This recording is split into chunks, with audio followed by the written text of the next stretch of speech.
Hello guys, welcome to the Raid and Trade channel. I got top 4 at the Strasbourg regional. I played Unchained again.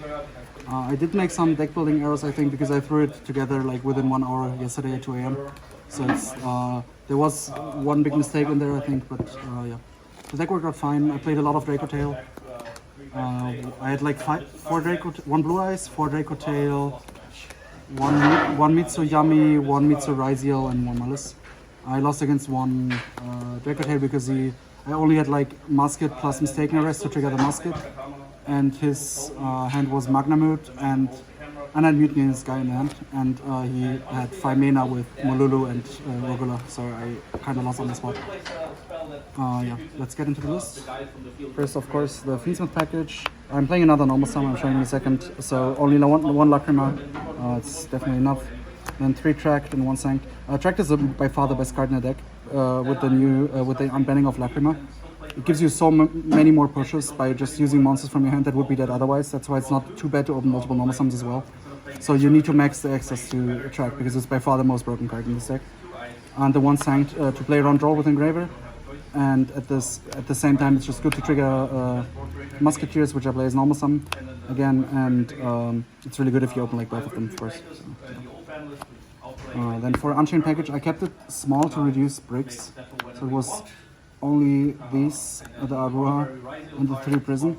I don't think you necessarily need to even play more than 1 Prison. You need 1 for Thrust, but I don't think you need to play 3 necessarily. I think it was still fine, but you could cut those for other engine cards, maybe like 1 more Sanct or something to have more Light Fiend access, because this deck struggles if it doesn't see a Light Fiend. And 1 of each trap. You grind well enough with the big Fiendsmith package, it's especially with the Lacrima.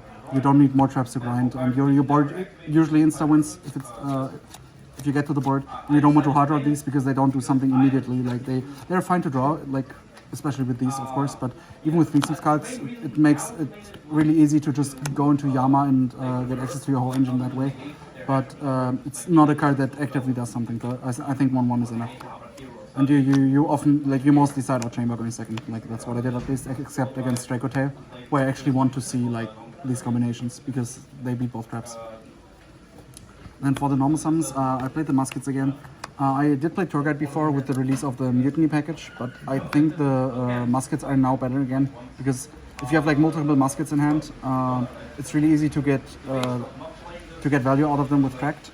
And at the same time, like what happens a lot this format is you normal summon, then this gets spawns by Horn or Seal, and you just use Track Grave Effect, fuse it away, go Lacrima, reborn this again, and after you make the Link 1 and summon from deck. So it's like, I think they are really, really strong right now. You could even consider playing 1 more Musket, like 1 Casper maybe or something, but I think 4 was fine. But if you like cut Prisons down, you would play like 1 more Sank and 1 Casper probably, just to have more diversity in your names, if you happen to open this for Link 1 or something. Then I did play 1 Mutiny, 1 Buyo. It had multiple purposes. I thought it wasn't good enough to play at 3 because it's really weird against Seal and it's hard to stick your normal summon right now. And it's not a Light Fiend, so it doesn't really work with Track. I mean, you can discard it off Track, which is good, but it's, I don't know, it's also kind of weak into draw if you do that, so I decided to only play 1. That way you can go Aerial Eater, send, like if you have a lot of Light Fiends engraved, which happens because of the Muskets, you can go Aerial Eater, send this at the Mutiny, and then if you opt an Unchained card already, and then you go Mutiny after, resolve it again, go for Lacrima, add back the Engraver, then you make Caesar, then you use Engraver, attract, etc. So there are many ways to use those. And another thing this has to do, against Lunar Light, if they summon 1 Liger Dancer, you mill this off Aerial Eater, bring it back with Yama, and or something. Or what you try to do is, like, if those are the EMZs here, you try to set up in a way that you summon sequence in here so it cannot be popped by Liger Dancer. Then you summon Desiree in the other outer zone, and then you link those off into Agnum Die again in an outer, like in this outer zone. So this cannot be like in this summons back Desiree and you equip it. So this can kick over Liger Dancer and cannot be destroyed because of Buyo. So this is multi-purpose because it gives you more bodies. It's not a bad hard draw. This is a very good thrust target sometimes. Gives you very good grind game, and it does out the 1 Liger Dancer. If they summon 2, you lose game 1. But I have things for that post-stage. So that's it for engine. The rest is non-engine. It's 15, I think, total, yeah. First Ash. I think Ash is actually not really good right now, but you have to play it because of Fuva, unfortunately. Because Fuva is a big issue. I don't think the card should be legal, but like Fuva loss. But, yeah. You have to play Ash Blossom. The card, I side this out like every time going second except for Dracotail. And it's just basically going first card with the gold buy. This is good going second though against most decks. It's good against Dracotail, good against Yami, good against Mitsu. So you can keep this in going second, this is good, but this is kind of not that good outside of Fuva. I got Fuva a lot though, and I think I Ash won Fuva whole tournament, so yeah. And 3 droplet, because this is really good against Dracotail to resolve your spells and still negate seal on the way or something. But the main thing is that it's against Mitsu, you kind of have an issue. You don't have an issue with the Mitsu engine. You lose to IP mostly, and this just helps deal with IP. And here's my mistake I made. I made deck Fuvalos just to be safe because it's a regional, but I think this is a mistake. I don't think Fuvalos should be main decked in this deck or played at all. I think this should have been Forbidden Chalice. It was Forbidden Chalice yesterday, and I just switched it like right before I left. The issue is with Fuvalos, it doesn't do a lot against Mitsu variants, and it's really good against some decks, of course, but you don't have an issue breaking through boards with the engine. The main issue is against Dracotail, you don't, like, it's so cringe to Fuva them, because even if it resolves, it only gives you like 1 or 2 draws, and if it doesn't resolve, like if they have Ash, they just add back the Ash and you lose on the spot, because they took away 1 card with the Ash, got it back for free instead of a dead name that doesn't do anything. So yeah, I insta-sided it out against Dracotail, and it's really bad going first as well. So like, I don't think I think this was a mistake. This should have been Forbidden Chalice probably, because Chalice are really nice with the muskets. Because you normally summon the musket, Chalice something, trigger the musket, etc. Maybe there could be something else like Cosmic Cyclone or something, but just some kind of breaker. That's not Fuvalos. Then I played 3 Thrust, 1 Talents, just to higher the chances to get to Track, because Track is the most broken card. You also got Mutiny as a really good Thrust target now. Talents is always good, of course. You can search Prison, like this adds the whole deck. And going first, this deck really struggles into Fuvalos, so I decided to play something that kind of makes the game playable if I get Fuvalos game 1 and I have Thrust, because if you just have 7 Imperm, you still lose. So I played the 1D barrier on the main deck. Because like most good decks right now lose to D-Barrier. It's like the main decks are the Dracotail, Mitsu, and Yami. They don't lose to D-Barrier, but like D-Barrier does a lot and actually makes it that you can win your game if you get Fuvat. You just go for follow-up, give them like 2 or 3 draws and D-Barrier them, and you can actually mostly win on the next turn. And I don't think another card like Blackout would have done that in this spot. I think it has to be something with impact. It's a little risk because it can be that if it's against Malice or something, but I think it's worth it. I only resolved it once though, so yeah, that's it for the main deck. 40 cards. I don't think this deck should play over 40 because it's not that many bricks. The bricks are not that bad to open, and you need to see Tracked or Engraver. You need to.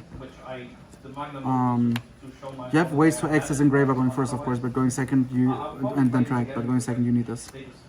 Then for the side deck, I played 3 draw for always going first, except for Dracotail, because of Fuvalos you just draw yourself and combo.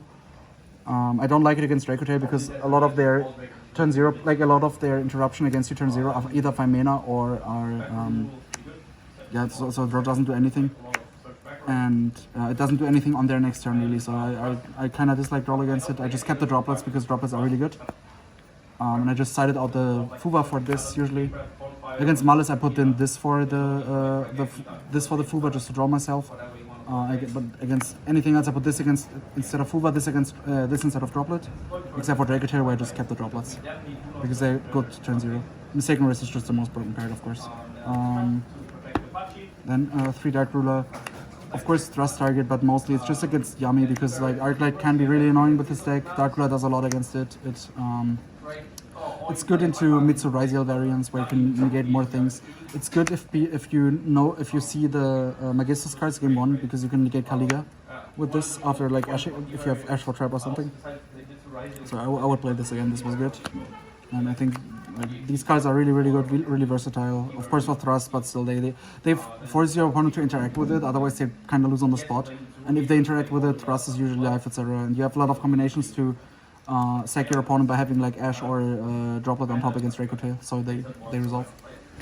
And the last 2 cards, it's 1 Blackout. In case I play against a deck where D-Barrier is dead, I didn't find, and I wanted to be live against Malice, so it's not DDG. So I just played the Blackout. It's not the best card. I don't think I decided to do once against Malus, but it didn't come up there. I don't think that card is like insane. I just didn't find anything better on like spontaneous. And the last card, this Santa Claus. I side this in against almost everything going second because track gets a board breaker that way because you can search a kaiju, and this also second Liger Dancer. You can like also mill this off Aerolita theoretically and add it back with Rage or something. It's pretty versatile. It outs IP, etc. Like I just sided it in against everything. You could definitely make a point to main deck that. I think it's a really good card. And then for extra deck, it's really tight. I don't think there's a single flex spot. I think everything here is mandatory except for technically you don't need to Yama. I never made the second one. I think this could be something else. This could be like either Duke of Demise, the Big Fusion, or Typhon. But I think I like the 2 Yama just for a potential grind game, and it can come up in theory. Just didn't today. Then the 1 Rage, 1 Anguish. You don't have space for more. It's totally enough with the 1 SP. It's enough. The 1 Abao. I'm not playing Unchained Link 4, the Abomination. I think this is better because it's. I didn't make this too often, but I wouldn't have made the Unchained Abomination as well.